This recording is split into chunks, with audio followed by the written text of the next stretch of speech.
My name is Emily, and I'm 29 years old. I grew up in a small, quiet town in Illinois, surrounded by cornfields and the kind of neighbors who knew each other's names. I was the youngest of 3 siblings, with an older brother, Daniel, and a sister, Lisa.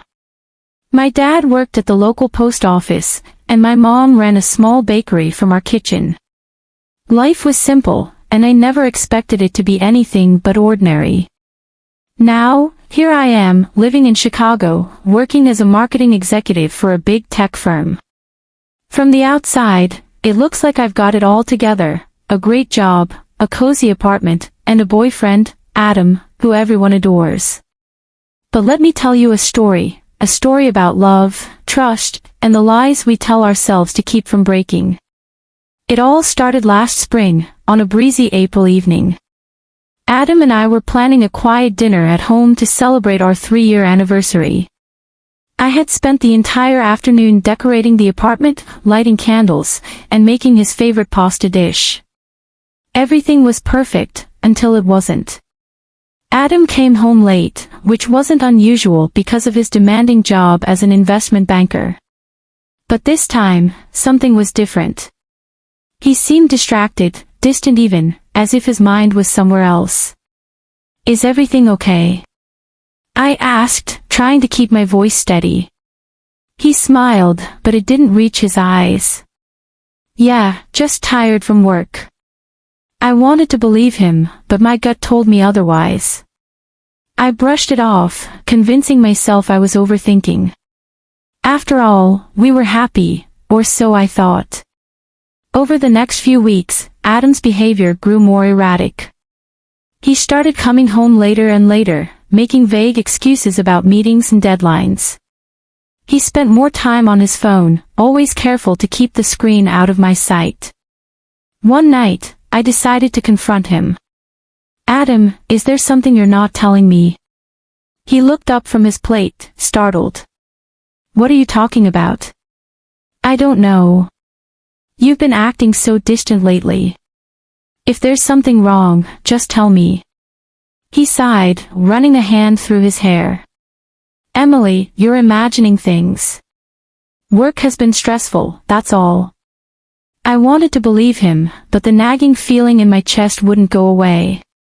A few days later, while Adam was in the shower, I did something I never thought I'd do. I looked through his phone. What I found shattered my world. There were messages from another woman, Sophie. The texts were flirty, intimate, and far too personal for comfort.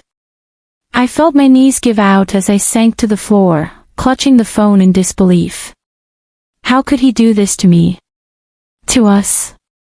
The first suspenseful moment came the next morning when I decided to confront Adam with the evidence. "Who is Sophie?" I asked, holding up his phone. His face paled, and for a moment, I thought he might lie again.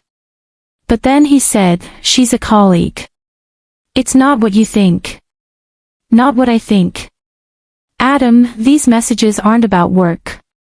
He didn't have a response.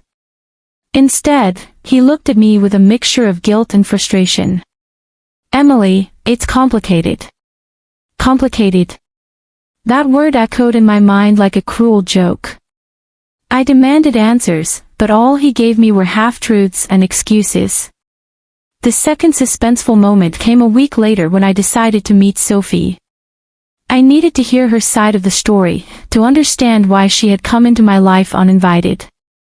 I found her address through Adam's emails and showed up unannounced. Sophie was nothing like I expected. She was warm, kind, and surprisingly apologetic. "I didn't know he was still with you," she said, her voice trembling. "He told me you two had broken up months ago." My heart sank. Adam hadn't just lied to me, he had lied to her too.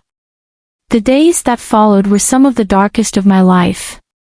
I felt betrayed, humiliated, and utterly lost. How had I missed the signs? Was I so blinded by love that I couldn't see the cracks in our relationship? I spent countless nights crying myself to sleep, replaying every moment of our 3 years together. Was it all a lie? Did he ever really love me? These questions haunted me, tearing at my self-esteem and sense of worth. But amidst the pain, I also felt anger at Adam for his lies, and anger at myself for trusting him so blindly. The ripple effects of Adam's betrayal didn't stop with me. My family, who had always adored him, were devastated when they found out. We thought he was one of the good ones, my mom said, her voice heavy with disappointment. My friends, who had warned me about his charm being too good to be true, tried to comfort me without saying, "I told you so."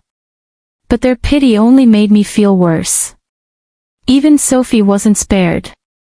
She broke things off with Adam immediately, furious at having been dragged into his web of deceit. "I never meant to hurt you," she told me when we met again. "I hope you know that. It's been 6 months since that night, and I'd like to say I've moved on. But the truth is, I'm still healing. I've started therapy, joined a yoga class, and even taken up painting to channel my emotions." As for Adam, he tried to apologize, but his words felt empty. We ended things, and I haven't seen him since.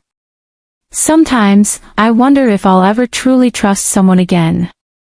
Love, for all its beauty, has a way of leaving scars. But maybe those scars are reminders, not of pain, but of strength. They tell us where we've been and how far we've come. And so, the question remains, why do women lie about love? Perhaps it's not women who lie, but the idea of love itself. We tell ourselves stories to make sense of the chaos, to protect our hearts from breaking.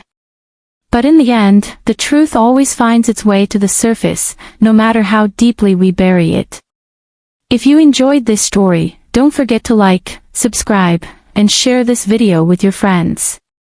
Let me know in the comments if you've ever experienced something similar. Have you ever been lied to in love?